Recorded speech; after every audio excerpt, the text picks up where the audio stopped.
awareness. Don't forget to get screened. Good morning and welcome to Breakfast News Live on GTV, where we bring you news updates over the weekend across the country and international.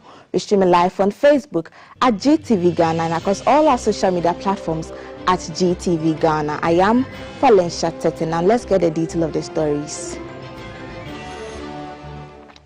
Madam Fuseina Fuseini, a teacher at the Madina SDA Basic School in the Greater Accra region, has been adjourned Ghana's Outstanding Teacher at this year's Ghana Teacher Prize Awards held in Kumasi in the Ashanti region. She received the ultimate prize of a 3-bedroom apartment and a full scholarship to further education abroad. The Teacher Prize Award, which coincides with World Teachers' Day on October 5, celebrates educators who make significant contributions to the nation's education system. Various categories celebrated achievements in curriculum development, innovative teaching methods, and community engagement. In addition to the award category, Differentiated Learning Teacher Award went to Madam Faustina Asabo of Mahian Community Primary School in the Greater Accra region.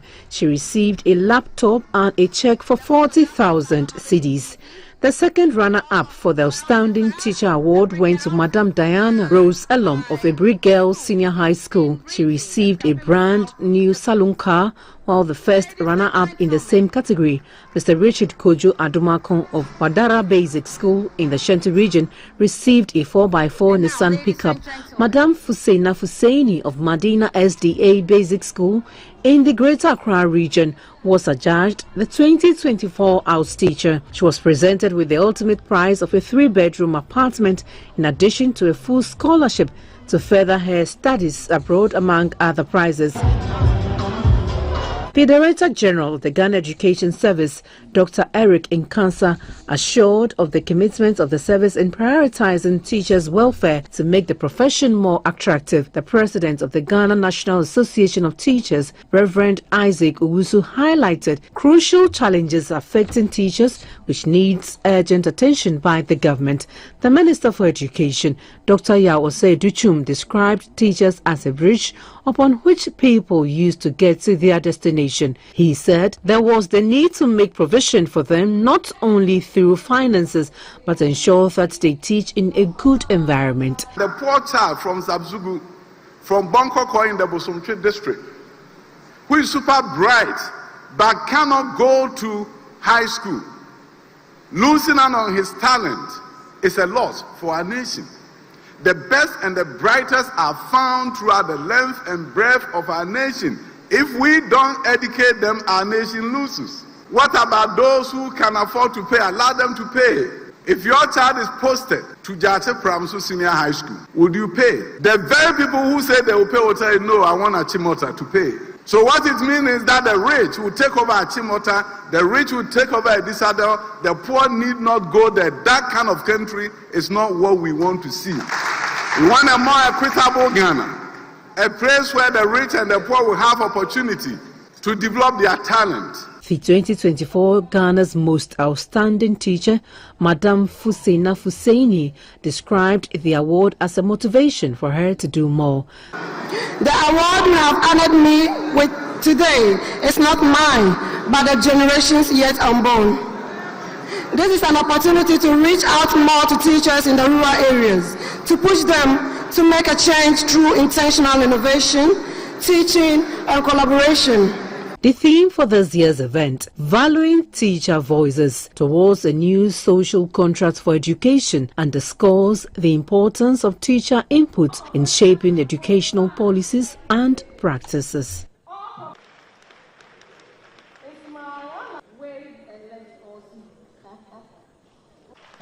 33 players in the tourism sector, made up of 27 competitive and 4 honorary individuals and entities, have been honored at the Upper West Region's Tourism Awards Night in the capital, themed Celebrating Innovation and Recognizing Excellence in Ghana's Tourism Sector.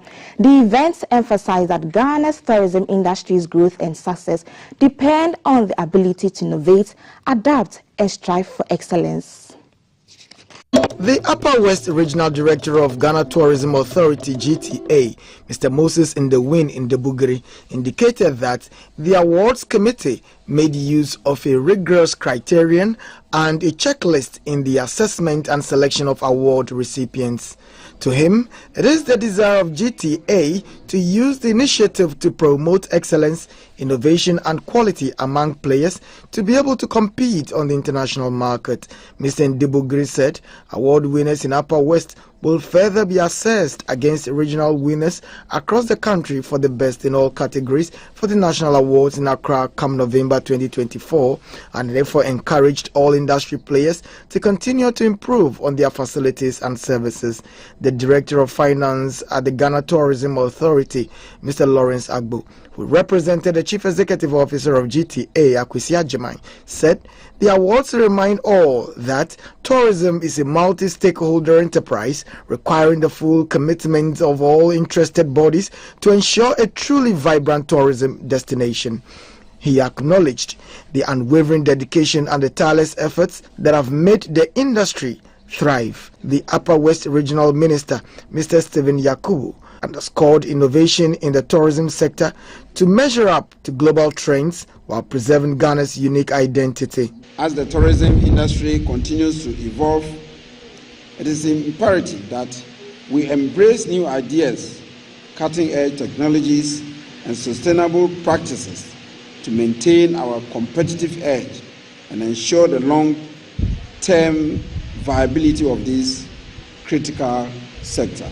A private local radio station, being the first station to be established in the Upper West region in 1997 by the Catholic Mission, won the Tourism-Oriented Media of the Year 2024 award.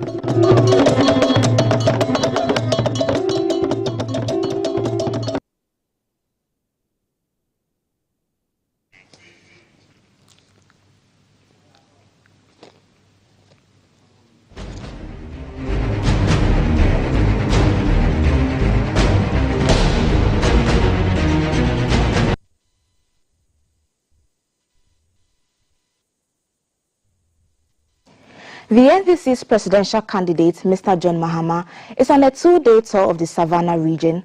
As he campaigned for votes, he pledged to extend development projects to the area, including road and the creation of new districts. The former president addressed the mini Durbar with the chiefs and the people of Abromase in Salaga South and said the new districts will help to decentralize governance and improve developments in the area.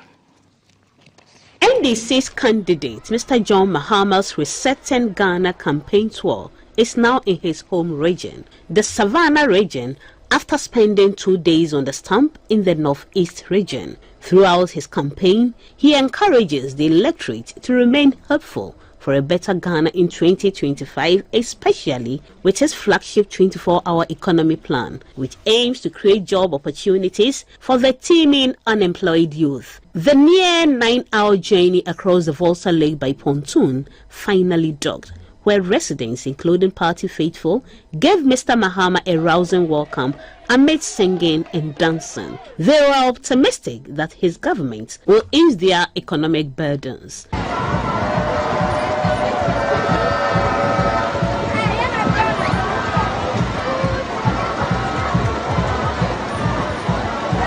Mr. John Mahama and his team made their first stop at Abromase in Salaga South. Along the route, he questioned the Akufo-Addo Bawumia government's claim of constructing 12,000 kilometers of roads, pointing to the poor condition of the road they traveled on. Addressing the gathering, he assured the people of his commitment to completing the road when elected in December. And I'm the honorable member of parliament say, ye jumedi ni mienu, ye bako o Salaga. Yemfa bako emma Abromase ha.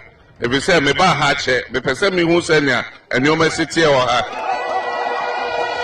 Me ba enso me ankasa, mabefa mo kwan no so. Me say Abromase for ko for me ma mo kuse. If you say mo kwan no.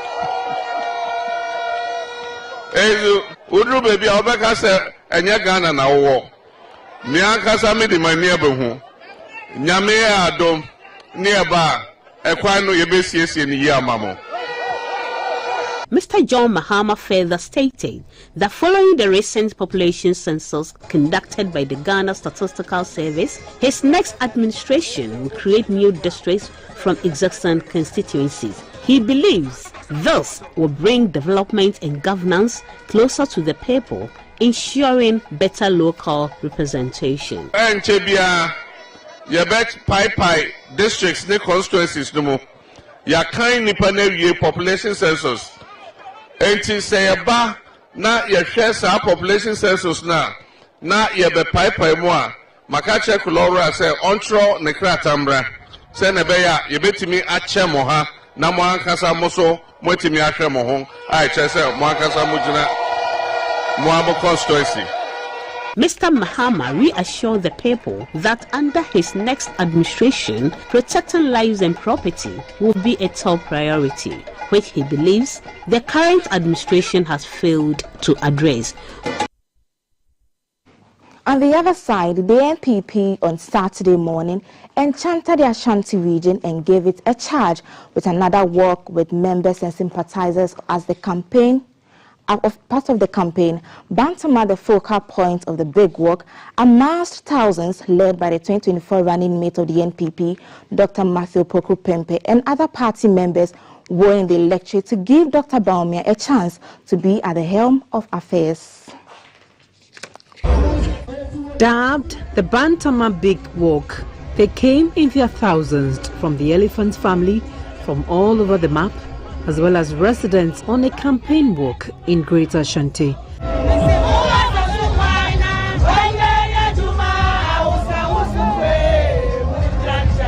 At 6 a.m., members converged at the Kumasi Girls Senior High School at Abripo and walked through the principal streets of Bantama to the Kumasi Cultural Center. Let us protect CSHS. Let us protect Agenda 111 hospitals. Let us protect the roads. Let us protect the future and the destiny of the Ghanaian people. Point number one, point for Bawumia. Ministers of Finance, Fisheries, Land and Natural Resources, some gospel musicians and others joined to give the support base a push and galvanize votes for their flag bearer and parliamentary candidate, Francis Asenso-Boakye. All speakers appealed to the electorate to vote massively for Dr. Mahamudu Bawumia and the parliamentary candidate to enable the NPP to continue with the good works. Running mates, Matthew Opoku Prempeh, Watna Baimuda, and this is also running mate, Professor Jimano Pokwajima, almost Watna Abaimuda, Amatra Ministry of Education, NAPO brought free SHS, he implemented free SHS. Now no point my talk crowd went to my talk school. Yeah, when they say about the that strong alliance between Northern Ghana and Ashanti-Man is going to break the edge on December 7th for the new Patriotic Party. Touting the achievements so far, Dr. Matthew Opoku Prempeh said his flag bearers' policies and programs are well thought through and is the game changer for Ghana. President, so I say open legacy, 4 years, Kanye and Soda. Emma, Ohandi Obano, Okacha say, Yabachi baby, you better Sikaya de, so can. I'm going to catch a Ghana for say, and fear 9 would be fine them way, Megua. And you must say, fear 9 or Obano, or by a day, or by a Ghana, and over the bottom. And this is not Poe, Obu Yabasari Ghana had 9th December. Near to a baby, not doing President-elect, the father Dr. Mahamudu Bawumia. Saturday's October 5 Bantama Big Walk is the second in the series, with the maiden edition organized in 2020 as part of the NPP campaign.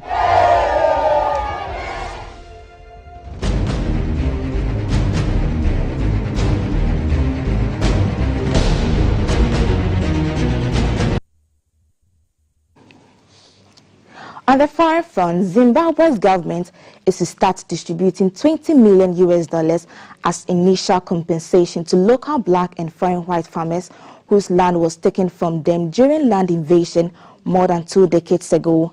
According to the country's finance minister, the move is part of a broader effort by the government to revive the country's agriculture sector. It is hoped to help pave the way towards reconciling losses occurred during farm seizures ushered by the former President Robert Mugabe. His government seized thousands of productive farms, the majority owned by white farmers whose ancestors had stolen land from black Zimbabweans over the course of the colonial period. As a result of the land reform program in the early 2000s, the country's agricultural output fell and its economy suffered. A group of foreign white farmers and 400 black Zimbabweans will receive the initial compensation. The money is separate from a $3.5 billion settlement reached in 2020 for thousands of white Zimbabweans farmers, an agreement which has been held off as a result of Zimbabwe's final situation. The country's external debt currently amounts to $12 billion, with outstanding payments owed to banks, including the World Bank and other private creditors. Country's agricultural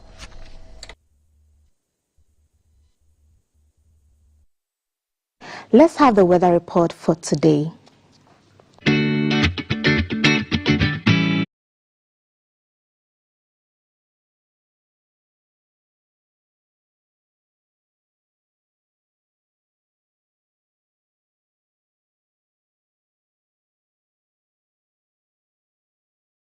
From the Ghana Meteorology Agency is on the line to give us more updates for today's weather.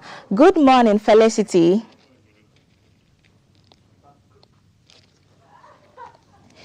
We're still trying to get Felicity from the GNet to give us more updates for today's weather.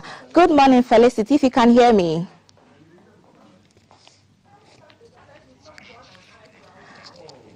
We're trying to get Felicity on the line, but we'll be back with more on the Breakfast Show after this break. Live from GBC Studio 1, this is the Breakfast Show.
91 days to the end of the Akufo-Addo Bawumia administration and 61 days to polling day on the 7th of December 2024. Have you decided who will be the next president of Ghana? Over the weekend, interesting things happened. The new force got themselves a vice presidential candidate. The president went speaking abroad, spoke to France 24. Lots of comments generated from his interview, and we'll be bringing you a lot of that on the headlines this morning. My name is Kafui Day. Hope you had a wonderful, restful weekend and you are ready to do business to the week. This is your favorite way to wake up in TV land, GTV Breakfast, right here on GTV. There's a lot ahead. I'm bursting to reveal it, but I can't do it. So she's going to do it. Who is she? Hi, Kaf, and good morning, Ghana. And 61 days, Kaf has set to election day, and today on our Ghana Wins and our Manifesto Watch, we are bringing you one of the female presidential candidates, Akua Donkor. Madam Akua Donkor is going to be giving us her vision for Ghana. You know, she's gone at this and gone at this and gone at this, and she's not giving up. She's a big agripreneur, and so she'll be telling us her vision for Ghana later on Manifesto Watch. But BFS Clinic, we're bringing you a conversation on monkeypox. You've heard how the viral disease is moving from country to country. From Congo, it's in Ghana. We want to find out, the modalities involved, the symptoms, and how we can prevent it from spreading further. So that's the conversation on health. Jay, over to you. What's up with lifestyle? Well, thank you so much, Titi. So just before lifestyle, we have the social media corner. And it's amazing that it's 61 days to election, and then the vice president is trending on X. And number one on X right now, hashtag happy birthday, Bawumia. Hashtag Bawumia61. There's also GMB 2024. Hashtag free the citizens. Hashtag stop Galamsey now. Chenfo, Titiaka, biggest O. A lot more trends that will be coming up. We'll go more in depth on it during the social media corner. And for the lifestyle segment, we'll be going to Fort Metal Cross all the way in Disco. You want to find out more about that? Don't go anywhere. Stay with the show to the very end. And I'll hand it over to the other side, Maltiti and Kaf. Yes. Well, so in case you haven't put our number on your phone, our WhatsApp number is 055-556-1034. Let us know. 61 days to election day. Are you shining your thumb? Who are you voting for? Have you made your decision? Exactly. And today's the 7th day in our month. October, exactly. Yes, fake October. Go out and get screened. Early detection saves lives. The stories are endless of how people identified it early, and today they are champions of breast cancer. Okay, so you're welcome to hashtag GTV Breakfast. Yes. Monkeypox in the BFS Clinic right around this corner. Good morning.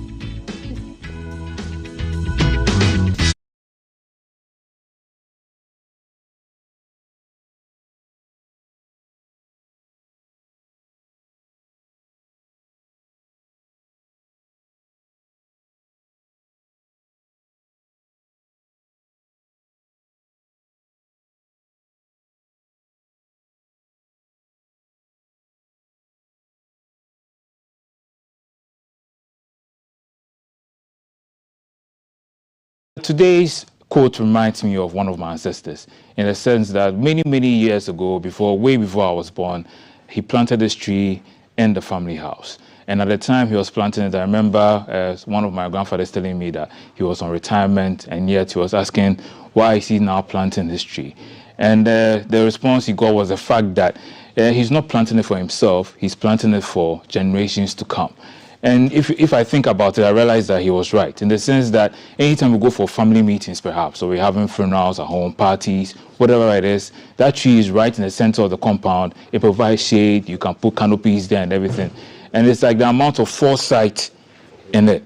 Like for somebody to think about us all this way down to this point where we are still benefiting from that tree. He never saw the benefit, but he could tell that we will benefit from it.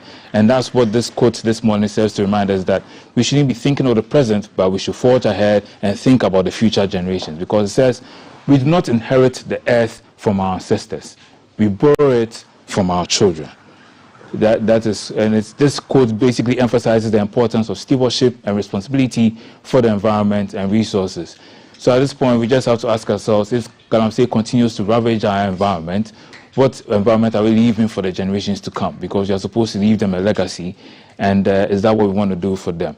If I'm not even careful, the tree that my grandfather planted, Galamsey waters will affect it, and it will just come down. So that's some food for thought for you this morning, trying to urge us on, and perhaps not think, like as we think of the present, we also think of the generations to come. That's your quote for the day. We'll be right back after this break.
everything. Hello, welcome to BFS Clinic. I am Maltiti Saida Sadek, and today on our BFS Clinic, we're looking at a very important issue as an issue of concern. And you know, it's still Pink October, and so go get your breast checked and go get your screening done.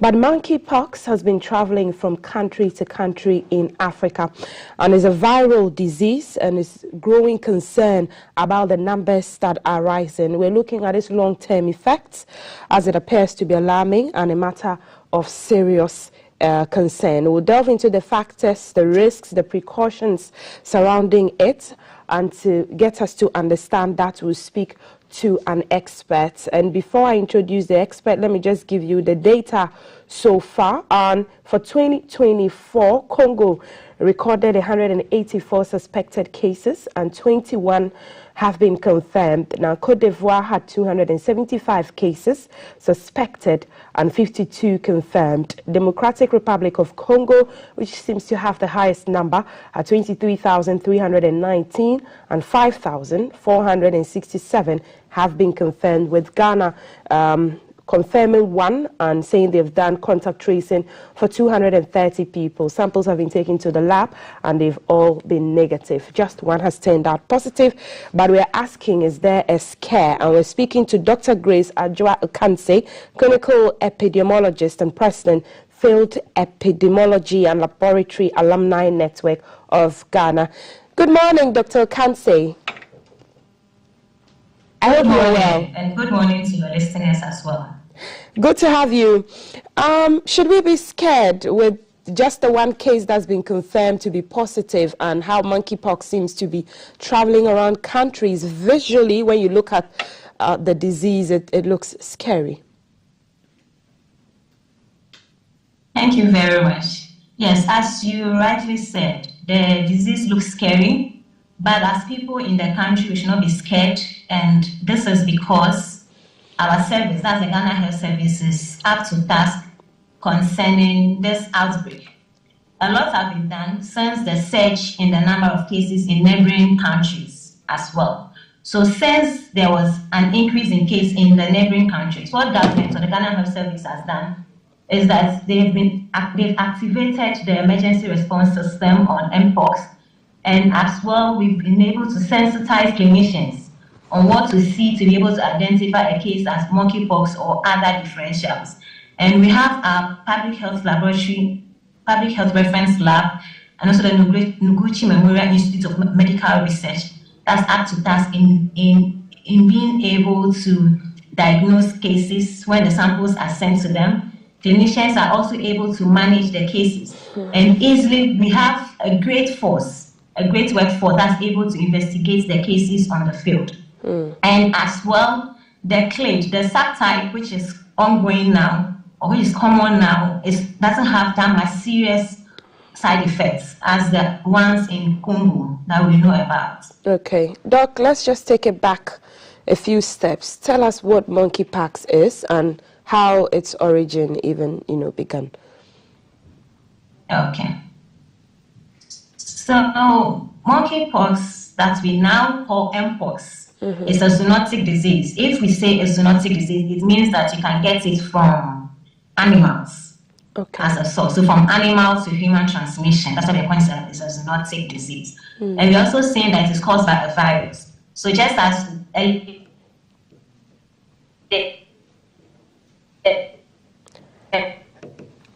hello, Doc. Well, we said there was the COVID-19. Right. Hello, can you hear me? We sort of were losing you, so yes, go ahead now. Yes, so it's also caused by a virus, and that's the monkeypox virus. And mode of transmission can be direct or indirect, where direct is that you've gotten it directly from body fluids, from blood of an infected person, or from lesions that's on the skin of the person. And the picture that's on the slide, you can see that we have some skin rash on the person. But this skin rash is very painful. And it's so characteristic that it starts from the face, and as well it extends to the body parts, the trunk, the extremities as well. And how will you know that you have this disease? You can't tell. So you are there, there's an acute infection, sudden onset of a fever, and as well, there's a rash that develops 1 to 3 days after the fever. You have general body pains or malaise. I might be thinking it's just maybe normal malaria or enteric fever. So it's important that immediately you see this characteristic or an unusual rash on your body, you immediately go to a health facility to get yourself checked. And as well at the health facility, the clinicians have been sensitized. So when you come, we say you're a suspected case because the symptoms that you have look like the mpox that we are thinking about, but it could be other causes as well. That's why it's important that you visit the health facility to be screened and also assessed adequately. Doc, who is more at risk and who could contract mpox? Okay. So usually we are all at risk of mpox. And when you come in contact with somebody who has the mpox, you are also at risk of developing the disease or contracting. People who have severe infection of the disease.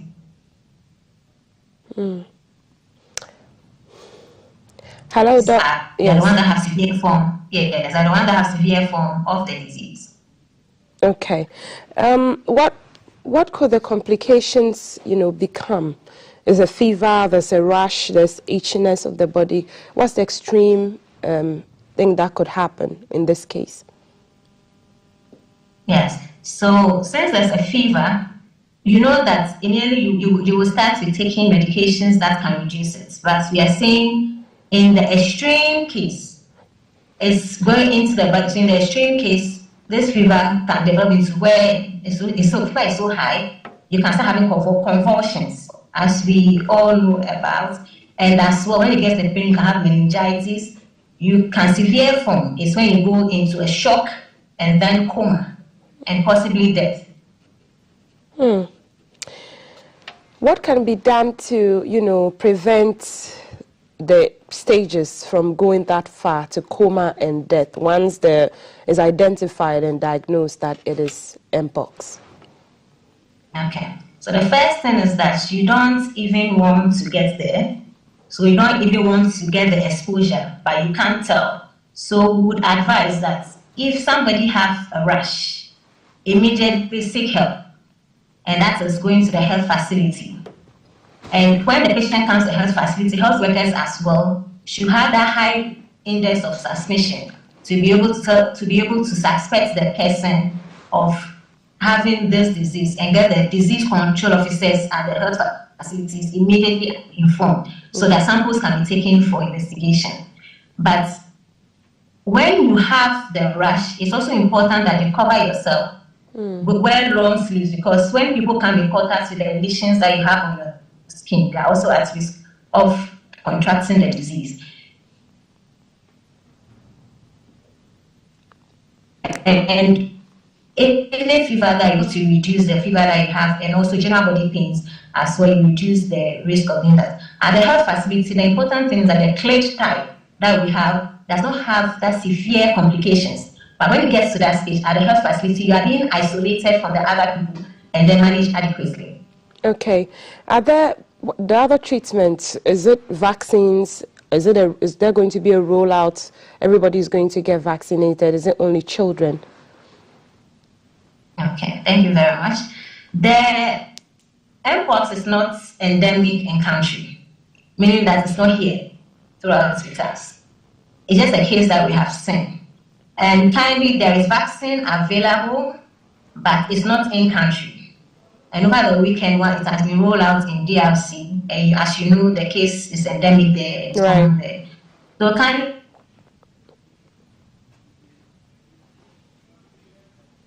as a country, what we are doing is that we are managing the pain relief, giving them IV fluids and encourage them to take more fluids. But there's no vaccine rollout yet for the cases.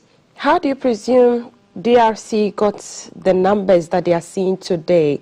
Is it that they didn't stick to precautions?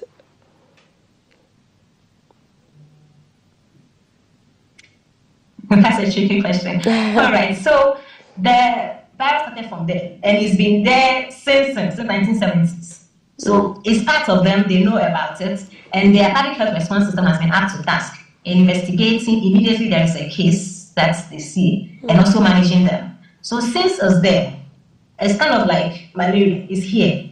So at every point in time when you get checked, you see cases. And since they have high surveillance on it, the more you look for the cases, the more you find the cases.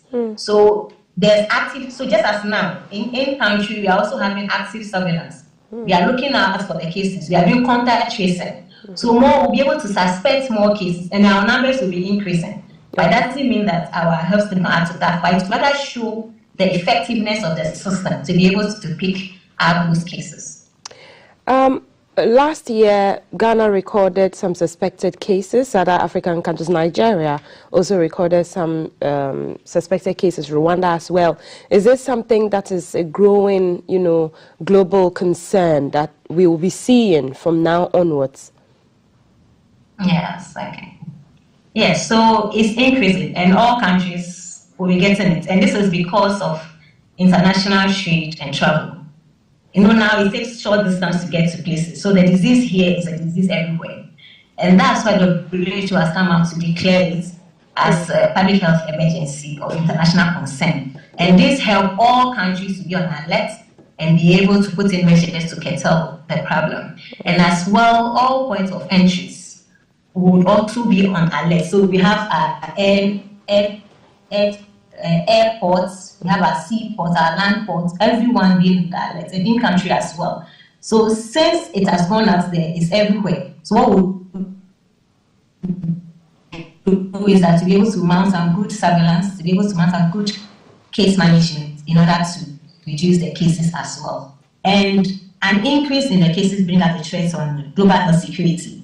So we have in country, we have the Ghana Field Epidemiology Laboratory Training Program that train a great force of workers, public health specialists, epidemiologists that are available to investigate any outbreak that happens, because it will happen. So we have to be ready for it. And the program will be able to train a huge number of workforce, frontline, intermediate, and also the advanced level that the country can use, or any other. And this training program is in other countries as well. And the country can depend on them to help investigate any disease outbreak that can happen. And we have all these people in all the districts, all the regions in Ghana. It's important we call on the Ghana Health Service to rely on them to help them investigate any disease threat that can happen in country. Okay, Doc, in Ghana's case, were there any peculiar reasons why they contracted the viral disease and how it's even spread? Were they Ghanaians who just came into Ghana? Were they Ghanaians who made contact with foreign nationals? Okay. The Ghana case, the confirmed case, that's a 15-year-old boy. Actually, the story that came out was that there was no history of travel, actually. And he didn't, as at now, investigations have not shown any contact somebody with the disease. That notwithstanding, our investigations are still ongoing to be able to determine the possible source or the contacts for his disease. But that note, he's not our index case. We can look for the primary case, but as investigations are ongoing, we are going to interview him more to be able to see. And this is a zoonotic disease as well. It could be that even if there is no person that he came in contact with, it could be that he came in contact with either a squirrel, a rat, or any of the animals implicated in this. And also of body fluids or fomites of somebody that was infected that he didn't know about. So further investigation will help us unravel where the source is. But as of now, there is no history of travel for us to see. And then it's not like he came into country as well. Right. So there's no fear of it becoming a pandemic? And what measures are you, Ghana Health Service, collectively doing to contain the spread? Okay. I would say that as of now, since the outbreak, there has been a lot that has been done in country, actually. As I said earlier, immediately the National Preparedness Response Plan for Mpox outbreak has been activated and updated. The Disease Surveillance Department has been able to they've organized webinars to sensitize all clinicians at all levels on what to look out for, the symptoms, the reporting mechanisms. They've also been able to look at when samples are taken, they should be sent, and there is no turnaround time.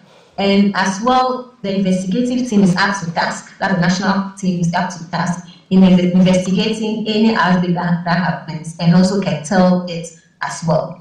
And for management, since clinicians and everybody have been taught on how to be able to manage these cases, immediately they come, we are able to isolate them first. We are also able to take samples sent to the lab for investigation, and also giving them management on how to go about it. And as well, all regional level, they've all been trained, being able to identify the cases, and we already know what are suspected cases and as well the confirmed cases. So I think as country, we are ready and up to task on that. The only hindrance might be finances, as you know. So that's what we're currently calling for, an establishment of a national public health emergency fund. And we're thinking that if the COVID-19 e-levy and channel into that, or other people call on board to donate into a fund, so that we can be able to fall on that in case there's an outbreak, for us to be able to investigate that. And as well, we also call on the Ghana Health Service, the Director of Public Health, and all regional deputy directors of public health to use the field epidemiologists that we have in their regions and their districts to help in any outbreak, and also to help them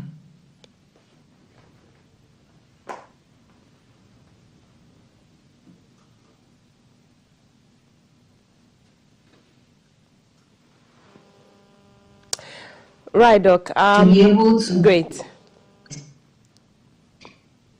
Okay. Hello? Yes, Doc, we can hear you now.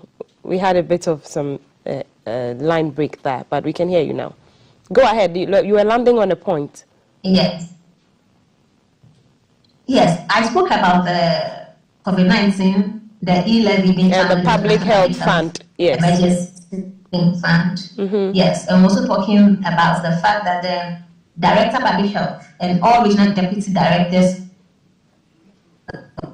of public health should have this when it happens, because this is a workforce that have been built for them, and they should be able to rely on us when the need comes. Thank you. And that's one of the engagements that we are also doing, helping educate the public on what to look out for and what to do in such a case. I'll give you a final word to health workers as well. What would you say to your colleague, your colleagues in the health space? Yes, I would encourage all of us to have a high index of suspicion for mpox. When somebody comes with a rash, don't think of just chickenpox or herpes zoster or any other thing. Right.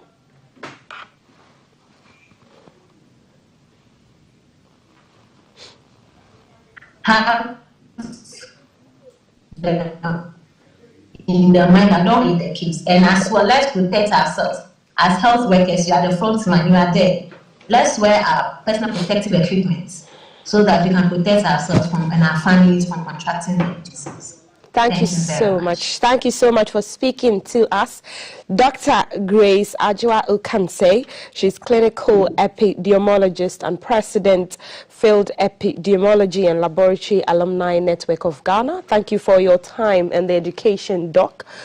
We've been speaking about the viral disease, the monkeypox, that's the mpox. And Dr. Okansey has been giving us, tracing from what mpox is, how it's a zoonotic disease and gotten from animals and how it can be transmitted. So it's communicable. And we've talked about the 230 suspected cases, but one that has turned out to be positive is a little child. And doctor is saying case tracing doesn't show that they met anybody who had the monkeypox outside or in country, but maybe came in contact with one of the sources that they could get the disease from, i.e. the animals. And she's talked about the short distance as well of travel, making it very easy for diseases to be carried around. We've heard that, cases, Congo, DRC has the highest cases, suspected and confirmed cases. Ghana, Nigeria as well, and other neighboring countries have been on the radar from 2023 to 2024. Now, she's talked about how the National Preparedness Responsive Plan is, abreast with what is going on, and they're working hard to ensure that this is a thing of the past. She talked about pushing finances to the National Public Health Emergency Fund from the COVID-19 levy to also be able to boost and support the work that they are doing. But that's it for the conversation on Mpox. And she says be cautious out there. Nurses and health workers as well should be protective, wear protective gear. And if you see any of the symptoms, a rash, a fever, anything that looks like it, report to the nearest health center. I am Altiti Saida Sadiq. My costume is by No Rush Collection. Up next is Social Media Corner on GTV Breakfast Monday edition. Stay with us.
Breakfast. My name is Jay Gabra, that GTV boy. Now, let's move right into it. On Saturday was day 3 of the Stop Galamsey Now hashtag Free the Citizens protest, and we have some highlights for you. For some time now, a lot of people complain about the effects of Galamsey on us, and this morning we are bringing you highlights of the protest that happened from day 1 to day 3, and this is it.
And as a result of that, on Tête-à-Tête, a program on France 24, the president responded to the protest, and his remarks have generated a lot of conversation on social media. This is the part a lot of people are speaking about. We've seen a lot of protests. Some activists were arrested, put in jail. The opposition is saying you're trying to stifle dissent. I'm not responsible for jailing people in Ghana. The courts in Ghana are independent institutions, and they have been all through this period of the Fourth Republic. People misconduct themselves and they're brought before court. It's for the court to deal with them. That's not a matter. It has nothing to do about politics. It has nothing. Executive, and their behavior is what lands them in problem with the police and with the courts. It's not the protests. How can the president, who himself, his political career was aided by leading protests, have problems with protests? I don't have problems with protests, and nothing is done in Ghana to prevent people from airing their views on anything. More of that conversation during the headline segment later on today. Now, it's all about hashtag Stop Galamsey Now, and then the Catholic Archdiocese is also embarking on a strike. In a letter release back on Friday, they said, titled Environmental Prayer Walk Against Galamsey. The Catholic Archdiocese of Accra, in collaboration with the Conference of Major Superiors of Religious Ghana, is organizing an environmental prayer walk against Galamsey on Friday, October 11, 2024 at 10 a.m. prompt, starting from the cathedral and ending at Christ the King Parish cantonment. This initiative reflects our civil, communal, and religious commitment to our country and its ecosystem, which is being destroyed. And the letter goes on to say we shall engage in a peaceful prayer walk. And I asked all priests to read this letter and announce this prayer walk in all churches in the Archdiocese on Sunday. That was yesterday, October 6, 2024. Each parish priest or priest in charge is expected to bath his parishioners and support this event with bottles of water. And may our Blessed Lady, who will beach in endless prayer in this walk, intercede for our beloved country, Ghana. Yours in Christ, Most Reverend John Kofi, with CSSP, Metropolitan Archbishop of Accra.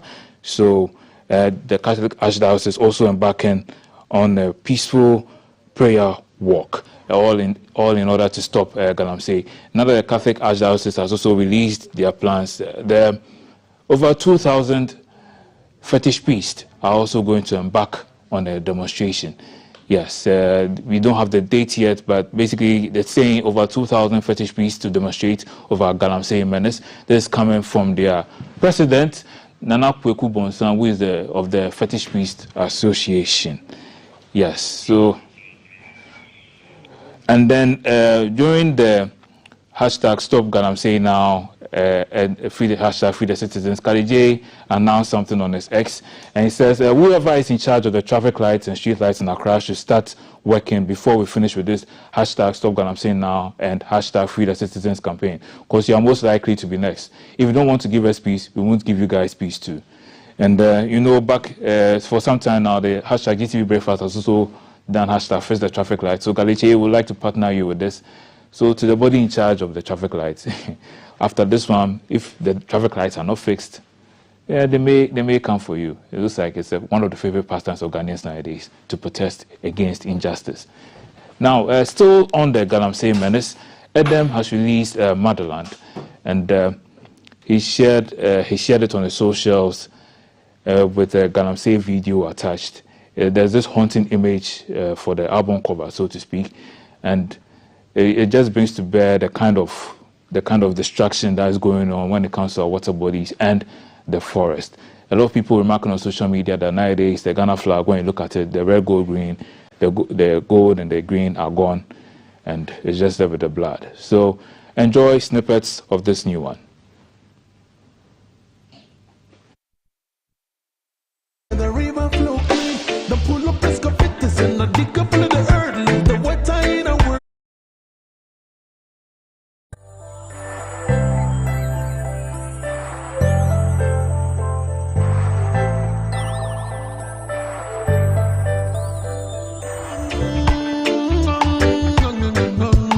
No destruction.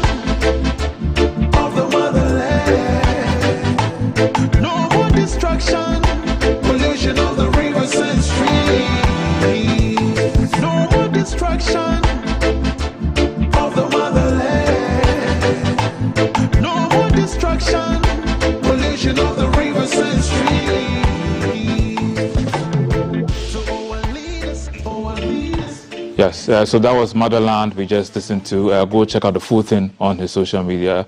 That's on X, Instagram, and elsewhere. That's from Edem with Motherland. Someone who's also trending is Pastor Mensa Otabil, and he was speaking about leadership and the fact that God doesn't elect leaders. Who does?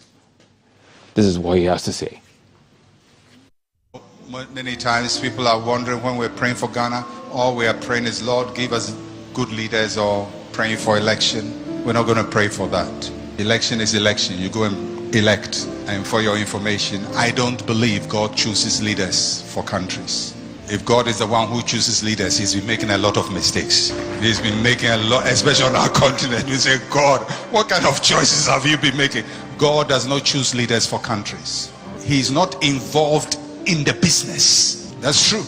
We are not Israel. We are Ghana. We are a non-covenantal nation, a Gentile nation. God does not choose leaders for us. If you even pray and say, God, we pray, oh Lord, you know, there has to be, choose the one who is right. He won't choose, because I cannot believe God chooses. If God is the one who's making these choices, we have to have a conversation with him.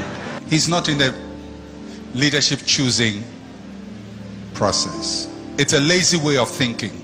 It's a way of abdicating your responsibility and hoping that whatever comes, it is God's will. No, it is our will. It's the will of the people. If you are foolish, you make a foolish choice. So we're not going to deal with that. But God doesn't choose leaders. Just take it like that. Go and vote. You are choosing the leader. You can prayerfully consider. You can pray and say, God, guide me. But that's up to you. But use your head. It's 61 days to election. And at this point as well, you have to ask, so who also chooses men of God? Is it us, or most of the time it's a calling, but it also begs that question. We're moving on. There's a trend on social media, it's been there for some time, where something is happening, where you realize you've made a mistake, but you don't want to take the blame for it. So in order not to be the victim, you call somebody else to come and partake in it. And then when that person comes, basically imagine a situation where I go to the kitchen and I spill something, but I don't want anybody to know I'm the one who does it. So I call my sister or somebody, come, and then they will come and see something. And when the person comes, they fall into that trap. And then I start shouting and be like, you see what you have done? You know, something like that. It looks like I'm speaking a lot. Enjoy this video.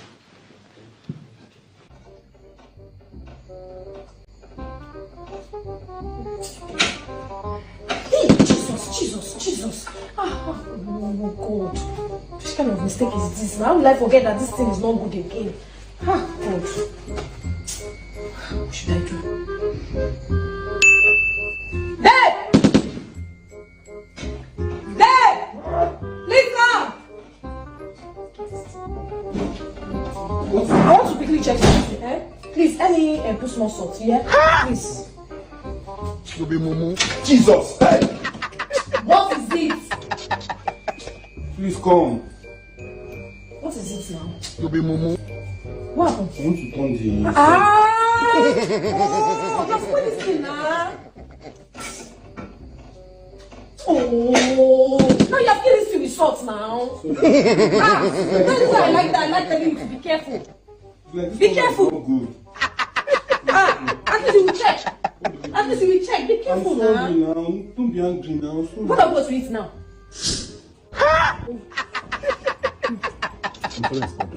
Okay? Don't worry. I'm very sorry. It's fine, it's fine. This was not... It's fine, it's my fault. Next time I will not tell you to help me in the kitchen again. Is this okay? It's okay. Okay, I'll get another one. Hurry.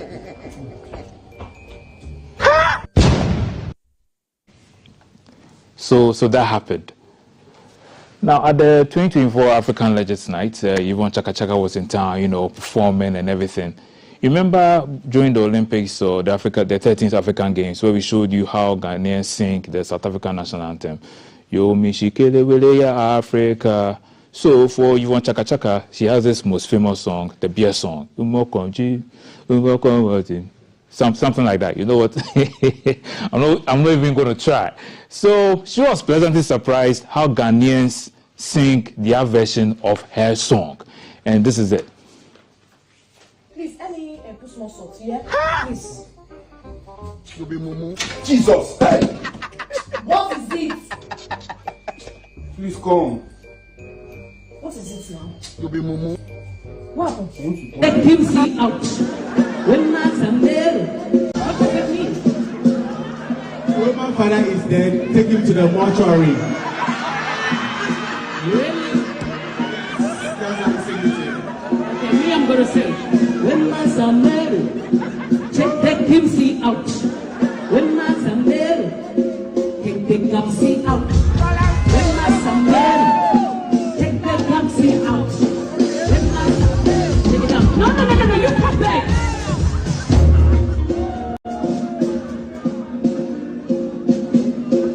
So you want to sing the Ghana way? The Ghana one. Woman Sambe, Woman Comatry, Woman Sambe, Woman Comatry.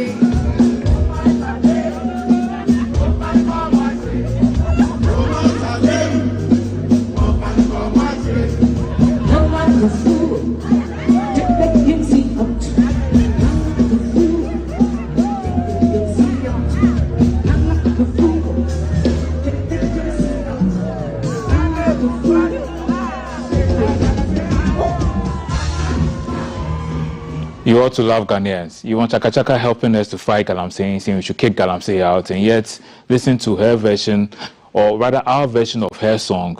I'm sure she doesn't even know if it's a remix or whatever it is called. Anyway, what happens when, how do I best describe this? What happens? What happens when a Ebola truck meets a dump truck? Watch this video. Moya wole.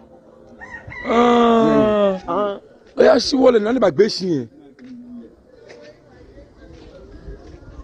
O bola kan o so 21st o. Masa mi root of him. Kwe? Mi root of him kra, mi root of him. O so anya de ka we na ba o de anya o. Oh.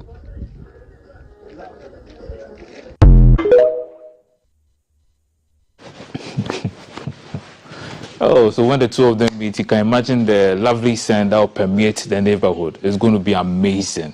It's going to be amazing. Now, in a live C4 performance by Enam, this is what she entertained the crowd. And this Monday, we're bringing you this live performance as well. It's called Mijo. And, let's go through the week together. Let's go through the end of the year. Whatever it is, let's go through life together. Enjoy this live performance.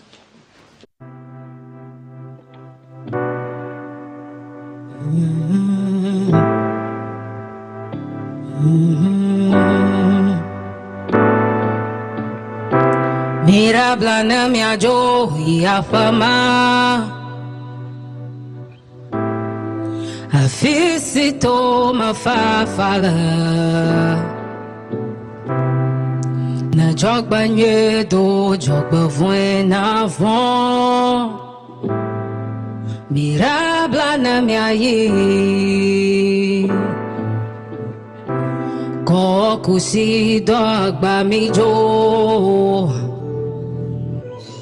Amasiamare mi fon mi jo Mi jalo Mi jo Mi jo Mi jalo Mi jo Mi jalo Mi jalo Mirabla mirabla mirabla Mi jalo Mirabla mirabla mirabla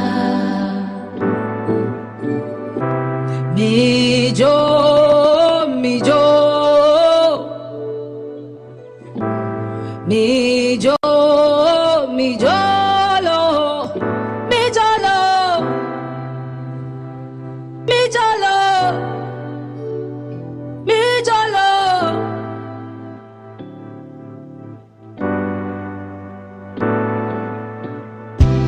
Mirabla na miaji na miao. No si a covireve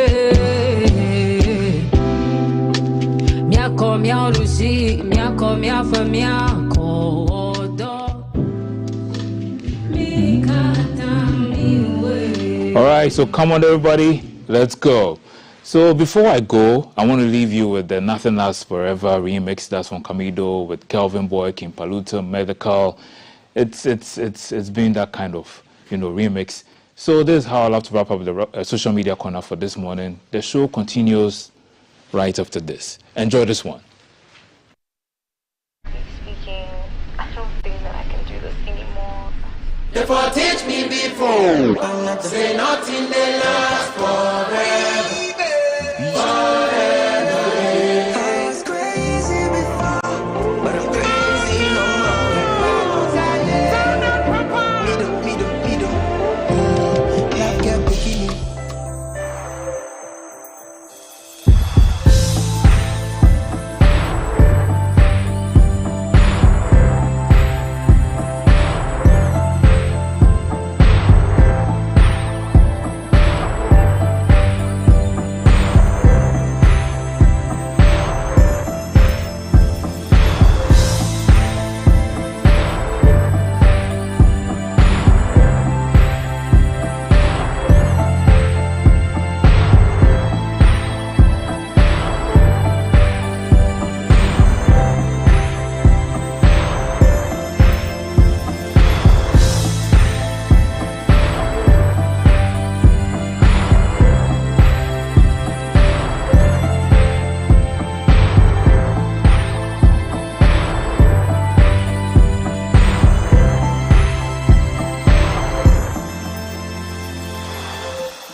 to Abamana.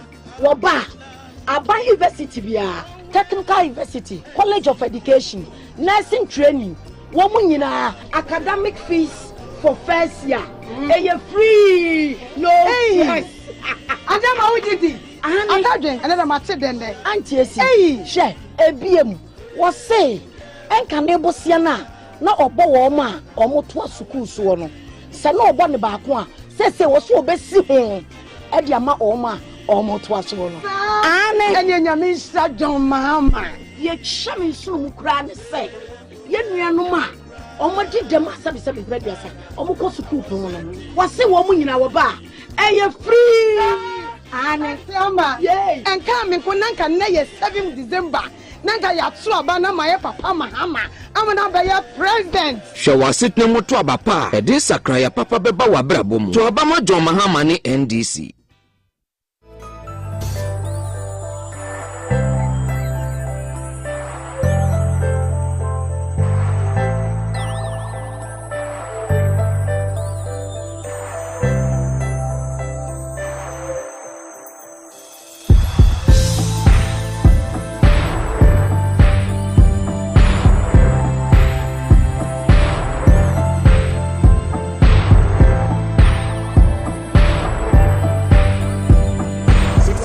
To election day, 91 days to the end of this second term of the Akufo-Addo Bawumia administration. Ready to vote? I am. Are you? Let's know. Headlines. Headlines now. Daily Graphic has the big one being 3,000 youth get startup boost. Okay, so that's your big story there. Some jobs, startup, some good money. Great. Daily Guide, I can't jail protesters, says Nana, and we'll be giving you the full interview from which this quote was culled right after headlines. So you stick around for that. That's your Daily Guide. Definitely. The Chronicle says 3K youth given free training and cash by YEA to establish businesses. Okay, the proverb or the quote of the day is Psalm 78 verse 72, and David shepherded them with integrity of heart, with skillful hands he led them. So leader has to have a heart that is full of integrity, and then the leader must be skilled as well. That's my interpretation from a non-profit. And on integrity, I know the YEA, the Zoom Lion workers haven't been paid. I hope some of this cash goes to them, but the Daily Dispatch, CAF. Yeah, big one. Big one is Bawumia is fully prepared to be president, Akufo-Addo. I guess it's the second big one there. EC boss has been vindicated. That's your Daily Dispatch. So political, electoral issues are in the news today. Observer. Topical. Ghana's debt crisis over. Exits debt default. That's the big one there. So money matters. All righty. The Daily Analyst. Daily Analyst has Akufo-Addo breaks silence, says, I am not responsible for jailing people. The courts are independent. Like I said, more of that interview coming up right after these headlines. The National Voice. Ghana's debt crisis over, exits debt default. Okay, that's your National Voice right there. To see it in the CD, I think it's. The Informer says, NAPO elections 2024, NAPO touts Bawumia's competence, discourages religious and tribal campaigns. That's your Informer. This morning, October 7, 2024, the anchor miners threatened to vote against NDC over Okujeto, and others call for 5 years ban on responsible mining. Wow. Interesting. Okay, so those are the headlines. Later on, we have Madame Ekuya Donko. Yes, the Ghana Freedom Party. For Ghana. Yes, so she's going to be sitting down here, and so stick around for that conversation. Definitely going to be a lot about agriculture and how it can turn Ghana's economy around. So, okay, it's 7:28. I promised a video. So the president had an interview with France 24, and a lot of issues came out of it. But courtesy of France 24, here comes that interview.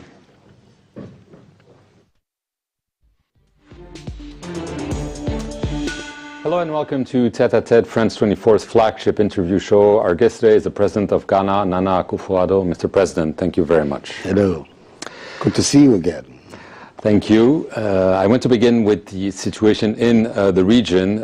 In July, Mali, Burkina Faso, Niger have created a so-called Confederation of Sahel States. They've had announced that they would withdraw from the regional bloc ECOWAS. How worried are you that this could signal the end of ECOWAS? It has to be a worrying situation. ECOWAS is a 50-year-old organization, and until this decision on the part of these three states, it had been an important homogeneous bloc. So for three of them, and they're all founder members of ECOWAS, Burkina Faso, Niger, and Mali, for them to come to this situation is regrettable. There can be no two ways about it. Now, I don't believe there's any serious-minded West African who will be happy at what has happened. What then matters is what are we going to do about it? Because they say we're going out. Well, it's their right. I mean, because even the treaty that binds us all together has provisions for you to walk out. So that's something that is foreseeable. But I don't believe it's in their interest, and I don't believe it's in the interest of the wider ECOWAS bloc to allow this to happen. So you still hope for a solution? Well, more than hope. We have to continue to work at it, to make sure that we can, at the end of the day, find some common ground that would allow them to look at the return to ECOWAS. We have to do that. They are three important members of our community, and we can't just wash our hands off them. Right. What they've done is wash their hands off ECOWAS. When it came to promising transitions, there were sanctions were lifted. They played around with ECOWAS, and the intentions are pretty clear. They want to stay in power. That's obvious, and that has to. You were taken for a ride. Well, it may well be, but whatever be the case, that cannot mean that we will stop wanting to work to see what the possibilities are of a reintegration of the three countries back into ECOWAS. There's no reason for us to continue to wash our hands off them. Even if they want to wash their hands off, we cannot wash our hands off them. Let's take the example of Niger. Right. Niger, there's a coup. Elected President Mohamed Bazoum arrested. ECOWAS says we want him out, and we're threatening military intervention. It hasn't happened. 1 year later, military intervention is off the table, unless I missed something. And President Bazoum is in jail, and no one says anything. It is an unacceptable position. Should there have been a military intervention? I don't want to get into that discussion. It didn't happen. And it won't happen. Well, how states evolve and how policies evolve, you cannot predict. But at the moment, it's not happening, and Bazoum is still in prison. I think that his position is unacceptable. It's completely unacceptable that a democratically elected leader like Bazoum should be treated in the manner in which he has been treated. Essentially, people are throwing mud in the face of the Nigerian people. We have to continue to insist on his freedom. As far as I'm concerned, his freedom, unconditional freedom, is still very much on the table, and we will continue to agitate for it and to be part of the ECOWAS demand that he be freed as soon as possible. Speaking of security, French troops left. Those countries said, we're going to take care of security ourselves, bring Russian mercenaries or whatever. You are a neighbor of Burkina Faso. From your viewpoint, has the situation worsened since the French troops have withdrawn, or has it improved? It's certainly not improved. I don't think there's any doubt about it. I think just yesterday or the day before, we saw a massacre of large numbers of civilians again. And they are right on our border, so we have a good idea of what is going on. The security situation does not appear to have improved, and the need for us to find a solution to this terrorist insurgency in West Africa has grown stronger and stronger. Are you obviously worried, I assume from what you said, about the state of democracy in West Africa? There are coups. There are also the issue of presidential terms, being changed. We change the constitution. It's a difficult period. You'll have these up and downs, and right now you're going down. It's down, but I'm confident that the majority of people in West Africa continue to have great faith. I mean, for instance, when people had doubts about which way it was going to go in Senegal, you saw the big turnout of people when the vote came in Senegal for them to elect their new leaders. The same in countries like Ghana. When the polls open, you will see the numbers of Ghanaians who are going to go out openly, freely to express their view as to who and what should be the next course of action in our countries. So the desire of our people to live within a democratic culture, to me, is incontestable. Right. In your country, obviously, this is your last weeks as president. You've decided not to change the constitution to be able to run again. It never crossed your mind? Never. That was never part. That's not been part of it. I was one of those who fought for the constitution of Ghana as it is. It's one of those. But sometimes in power you say, No, I'm not one of those leaders. I believe that once the ground rules have been made, it is important for the stability of the country. The people who are in office respect the ground rules. It encourages others also to do so. The stability in Ghana today has a lot to do with the fact that we have been going through these regular popular consultations. They've been accepted by the people. They've been accepted by the political class. It's proved to be a stabilizing feature of our politics. The opposition is worried about the fairness of the election. They're saying the way voter registration is going is not fair. They want an audit. They don't trust you. It's not me. I'm not responsible. The Electoral Commission. I'm not responsible for the electoral process. That's the Electoral Commission. They had an opportunity the other day. The Electoral Commission chose to broadcast publicly its deliberations on these issues, and I think the whole country came to realize that in fact there was very little substance in the claims that the opposition was making, and they have now gone ahead to say that they will abide by the program that the Electoral Commission has laid out. I think that means implicitly that the demands that they were making have been shelved, and they have to be shelved because there's no substance to it. Right. Are you concerned about protest movements? We've seen a lot of protests. Some activists were arrested, put in jail. The opposition is saying you're trying to stifle dissent. I'm not responsible for jailing people in Ghana. The courts in Ghana are independent institutions, and they have been all through this period of the Fourth Republic. People misconduct themselves and they're brought before court. It's for the court to deal with them. That's not a matter. It has nothing to do about politics. It has nothing to do with the executive. And their behavior is what lands them in problem with the police and with the courts. It's not the protests. How can the president, who himself, his political career was aided by leading protests, have problems with protests? I don't have problems with protests. And nothing is done in Ghana to prevent people from airing their views on anything. One piece of good news for your vice president who's running is the agreement with your creditors. Ghana was in a very, very difficult situation. Right. 2 years ago, it defaulted on its debt repayments. Now there's just It didn't default. It's suspended. It's suspended then. It didn't default. Right. It's an important distinction.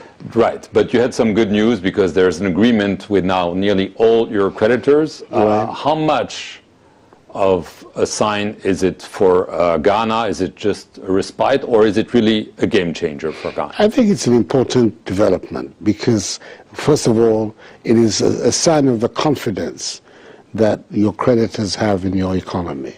That 98.6% of those holding the commercial debt of Ghana have agreed on the reworking of the debt. That's what essentially the restructuring is about. They're going to, as from next week, exchange their bonds for new bonds which have a different maturity dates, different rates of interest. $13 billion of money was restructured as a result of this agreement. $5 billion equipment, 37% of the nominal value of our debt has been essentially cancelled, and another $4.3 billion of savings on interest will also accrue during the period. So altogether, you're talking about savings to the Ghanaian exchequer of something in the region of $10 billion. That's a significant amount of money. And what it is meaning is that Ghana as economy is now back to where it was before the crisis. As a quick conclusion, you're confident that you will hand over the baton to your vice president? I believe that first of all, he's waging a good campaign. He has a message that is resonating, especially with the young people in Ghana. And secondly, he has a good record to defend. Despite the economic difficulties, the Ghanaian people know that nearly 8 years in which we were in office were not wasted. We did a lot in the major reforms in education, in our health system, in our road infrastructure, in the development of the digital economy. They're key ingredients of the Ghanaian economy that have seen significant improvements and development since we came back. So there's a record on which he's campaigning. At the same time, he's also brought some new ideas to the surface, which are ideas, especially of how the young people can also now get involved in developing themselves and the nation's economy. And that is what is giving me confidence that he's going to win. And certainly that is my hope. But I believe that he will win, and that you'll remember this discussion when you hear the news that comes out of Accra. President Nana Akufo-Addo, I want to thank you very much for granting France 24 one of your last interviews as President of Ghana. Well, I'm grateful for you. This is about the third time I think we met in this, and I'm grateful for the opportunity. Thank you, and thank you all for watching this edition. Thank you. All right. Thank you for that interview. The president speaking to France 24, speaking about issues of ECOWAS, elections in Ghana, touched on the protests, talked about debt issues, and then spoke about the chances of his vice president winning the election in 61 days' time. You're watching GTV Breakfast. What did you think of that interview? What were the highlights for you? Send us your WhatsApp, 055-556-1034. In the studio with me, I have spokesperson at the Ministry of Education, Mr. Kwesi Kwarteng. But I'll start by asking the questions to former board member for the Ghana Road Fund and a member of the National Communications team of the NDC, Hamza Suyini. Gentlemen, good morning to both of you. Hamza, what did you make of what you heard from the president speaking with France 24? Good morning to you, and of course to my colleague panelists, and most importantly to our cherished viewers out there. You see, Kafi, I think the easiest analysis to make is when President Nana Akufo-Addo speaks. Because any time he gets the opportunity to talk, either on national TV or at the international front, you get to appreciate the monumental mistake Ghanaians made in electing him as president. We are talking about a man who had the rare opportunity of not only being a politician at a very young age, but also a practicing lawyer. And for him to have used such an international furor to mislead the international, the international community, and to a very large extent, some Ghanaians, is clearly unfortunate. Where is the misleading? It is inaccurate to say that the executive has nothing to do with the ongoing prosecutions against the democratic hub protesters. That's this. If you look at Article 88 of the Constitution, it gives the Attorney General the power to prosecute all criminal offenses, in fact, some criminal offenses in this country. And it does that in the name of the Republic. The Attorney General, to a very large extent, is also exercising executive authority that emanates from the office of the President. That is the reason why it will be difficult for people like us to walk to the courts to pretend to take these guys, to bring them to justice, largely because of their conduct on that day. It is done on behalf of the state. And the Attorney General is the foremost legal advisor to the President. And if you look at the suit, it is the state against these protesters. So it is not true to say that this has nothing to do with the executive, and to a very large extent, it has to do with the police service, and he also indicated that it also has to do with the courts. That is inaccurate. The courts on its own would not just go out looking for these guys to bring them before the judiciary. He did say that it was the conduct of the protesters that put them in trouble. I will get there. But I'm just making the point that to use such an international platform to peddle falsehood is clearly unacceptable. But this is the man we have had over the last 8 years as president. And I'm not surprised, because even characterizing his political campaigns before he ascended to the presidency has always been one of deception. And so this is the usual Nana Addo Dankwa Akufo-Addo we are dealing with. But you see, someone like me, I won't sit on this platform and pretend that if you look at the nature of the demonstrations, everything went according to plan. Undoubtedly, there were certain excesses as far as the demonstration was concerned. And it is not unique to this particular demonstration. I think we've witnessed a number of demonstrations in this country. But you see, what we are all talking about is the nature of the attempt by this government to more or less influence the police service and that of the judiciary in terms of how these guys are handled in the law courts. If you look at the Criminal Procedure Code, it sets out the basis the police can arrest, whether with or without a warrant. And for me, if you look at particularly the conduct of Oliver, I equally had my reservations in terms of his attempt of taking the vehicle of the police, the key to the vehicle of the police. That was a bit too much. And so the police had that authority then to arrest on the basis that he was obstructing justice. But fast forward, there are about 52 other people who have been picked up. Some of them have indicated that they were not even part of the demonstration. There's a gentleman who claims that the wife was admitted at Kolubu. In fact, she delivered. And he stepped out to have access to Momo to go and pay bills at the hospital. He was picked up. Kolubu? Yes. He was picked up. Kolubu? Yes, as in Kolubu Teaching Hospital. Not 37? No, not 37. But he had stepped out looking for a mobile money vendor to get access to money so that he could go and pay for the hospital bills. And in the process, he was picked up. Another was coming from church. Picked up where? I simply cannot remember where, but that was his claim. Another was coming from church, all in white. Was also picked up as part of the 53 people we are talking about. But you see, the fundamental issue is that anybody who is familiar with our legal processes in this country knows that when it comes to issues of misdemeanor, mostly it is directly handled by the police, largely because the Attorney General states on a daily basis that they do not have access to enough attorneys. And so, but for the first time in this particular instance, the Attorney General found the needed lawyers and resources to ensure that they sent attorneys to all the courts that had this particular issue of bail, and also opposed bail. So your conclusion is? My conclusion is that, you see, the President and his Attorney General are deeply rooted in terms of the decision by the judiciary to even refuse bail and to remand these people for 2 weeks. Because if you look at Section 76 of our Criminal Procedure Act, it states the grounds upon which the court may deny bail.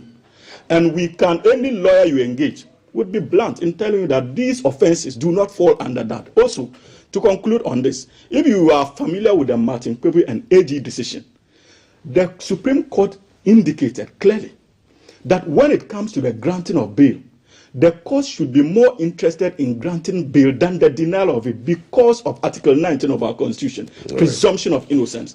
But what we are seeing today is simply an attempt to use bail as a punitive measure or punishment against these people. That is why they were remanded. And that also has been frowned upon under Section 96(4) of the same Criminal Procedure Act. So these things are clearly unacceptable, and it can only happen under the presidency and vice presidency of Nana Addo Dankwa Akufo-Addo and Bawumia respectively. So it is inaccurate and disingenuous for the president to attempt to distance the executive from what is happening today. And briefly, any bright spots in that interview for you? I mean, our debt issues are being ameliorated. That is also another misrepresentation. How do you, in all honesty, conclude that because your foreign debtors have indicated that, oh, look, we are going to more or less restructure our debts, it demonstrates your confidence in your economy.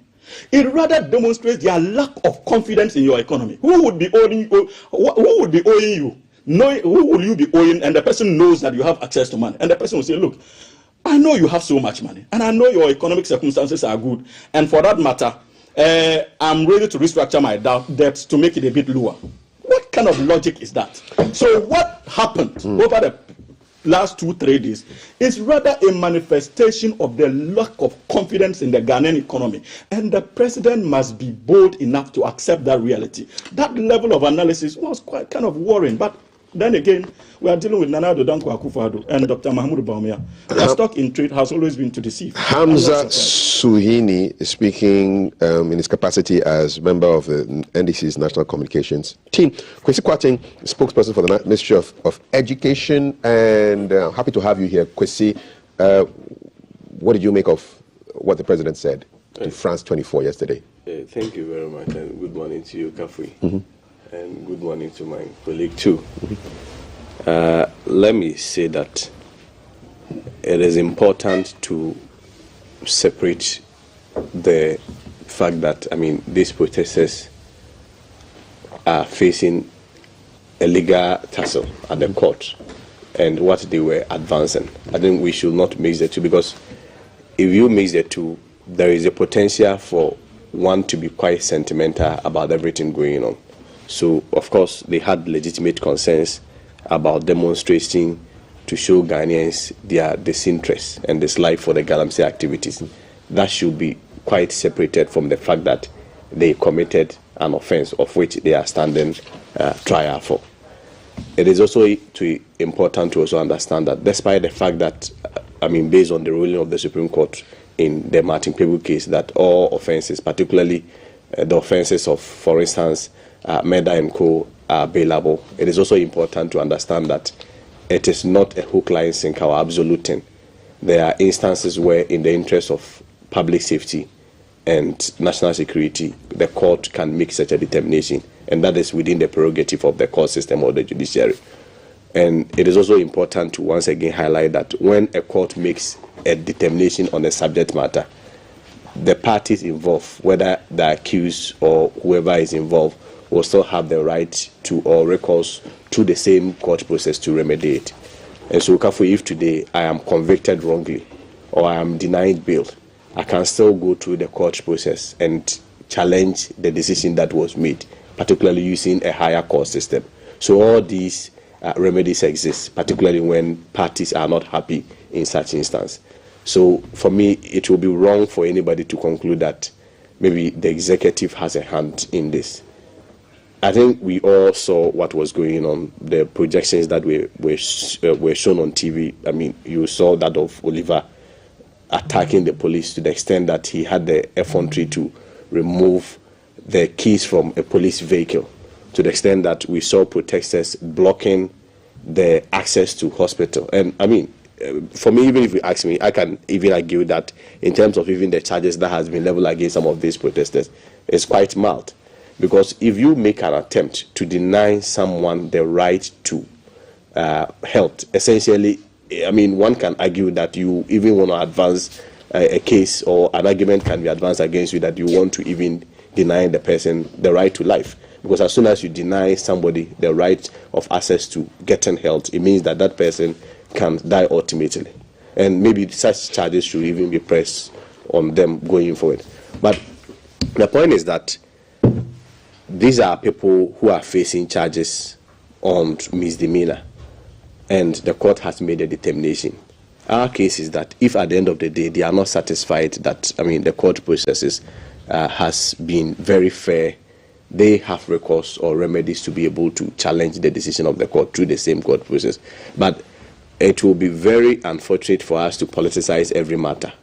Because if we are to extend the logic about whether or not court processes have been fair or not, maybe we should go to the prisons and get all the prisoners out individually, look into the matter, and then make a case whether said determination that the court made was fair or not.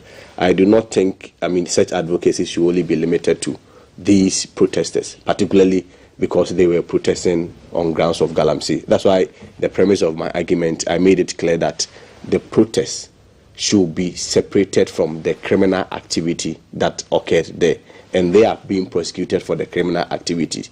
And I'm not sure we'll be the people to say that, well, I mean, because they were protesting for on Galamsey, and the fact that they were against Galamsey, if they, in the course of their protest, if there is any criminality that happened, we should leave them, or maybe some way, somehow organize a party for them and clap for them. That is not what the logic that any of us should be advancing. Of course, in terms of, I mean, the judgment of the court, it could be harsh, but at the end of the day, the politicization of the judgment of the court and making it look like such decisions was made by, for instance, the Attorney General. Of course, the Attorney General can still, I mean, make a case in court, but there are instances in this country where the Attorney General have gone to court, despite the fact that the government is in power, has still lost a lot of the cases. And even people, particularly I've been against opposition members, and the Attorney General have still lost the cases.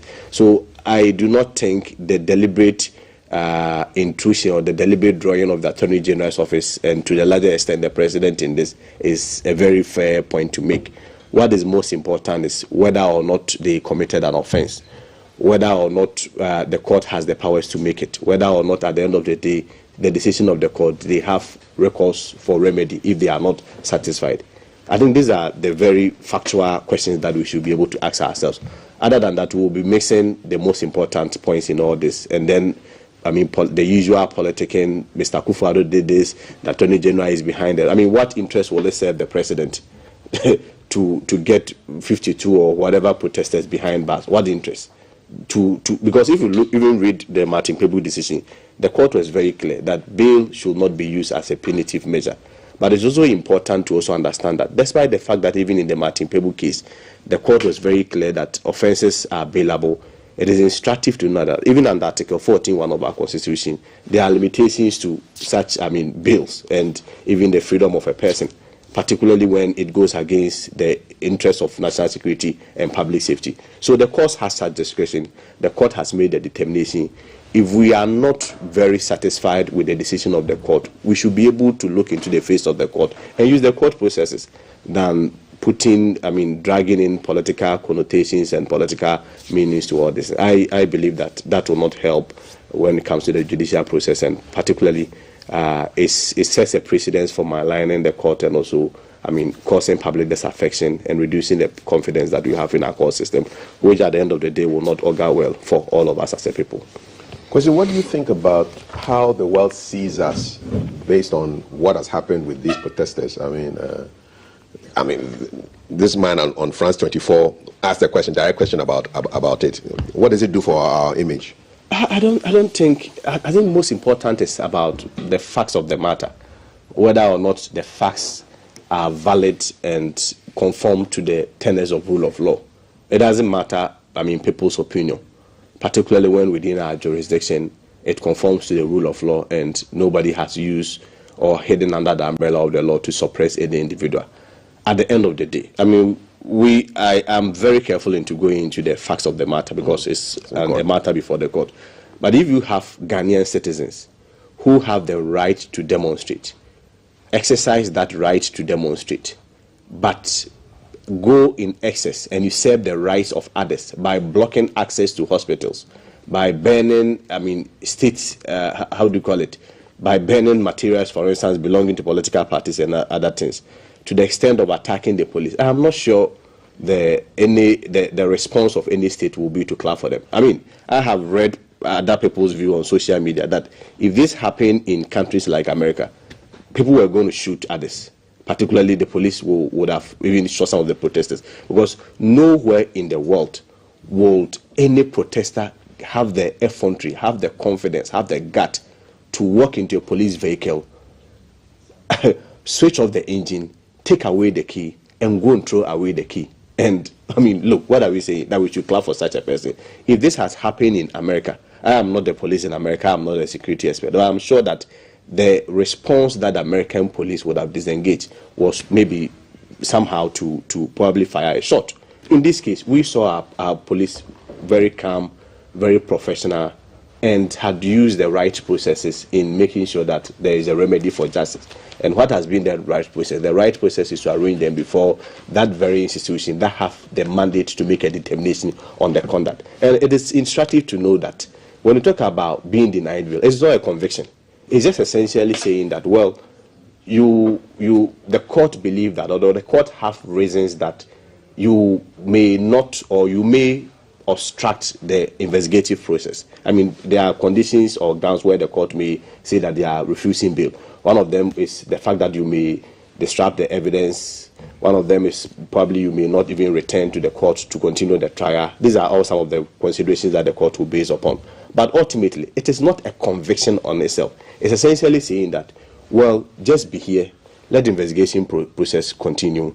After the investigation process terminates, then you may have the right to proceed with the case. Even with that ruling or with that determination, you still have the right or recourse to go to a superior court. If a high court makes a determination, you can go to the court of appeal. If a circuit court makes a determination, you can go to the high court to turn the decision of the lower court. So right. I don't see why we should sit here and politicize this and make it look like it's an MPP NDC matter. I feel it's a court process, and if you are not satisfied, the court has, legal process for you to remedy same. Probably we should be asking questions where, the position of their lawyers on this subject matter. Have they been able to provoke, for instance, an appeal process with regards to the decision of the court in relation to the denial of the bail? Hamza, do you know the mind of the lawyers of the 53? Not at all. But I think that, Kafi, it is important for me to respond to some few obvious This woman just got divorced, and she's the caution that he threw out but fails to honor himself. I think, first of all, nobody is questioning the discretionary power of the judiciary in terms of the grant or denial of bail. What we are simply telling you is that our Criminal Procedure Act at 30 prescribes the processes that ought to be followed in determining whether to grant or deny bail. And if you understand the role of discretion, Article 296 of the very Constitution, which gives the President the authority, cautions and in fact outlines how discretionary power should be exercised. And all what we are telling you is that even in the exercise of that discretionary power, we believe that the courts failed to take account of the Martin Kebo decision and also Article 296 of our Constitution. And you see, remanding them for 2 weeks also manifests the contradiction that decision imposes on Article 19, which says that we must resist the temptation to treat accused persons as convicted already. So what happens if at the end of the trial, these people are found not to be guilty? How do you compensate for the 2 weeks? And so that is the reason why we are telling you that even in exercising the discretion, and if you understand the historical evolution of discretionary power by the courts, you understand that it has its roots in an objective to protect the vulnerable citizens of a country. Because democracy gives so much power, especially in an executive presidency, to elected officials. And when the people elect them, for the next 4 years, they have no power. So discretionary power was introduced to give the courts a way of checking abuses of elected class against the citizen within that 4-year period. So any judge exercising that discretion ought to understand the historical evolution of that power. And we are saying that if you look at this issue, there's no evidence that the people may not appear to stand trial.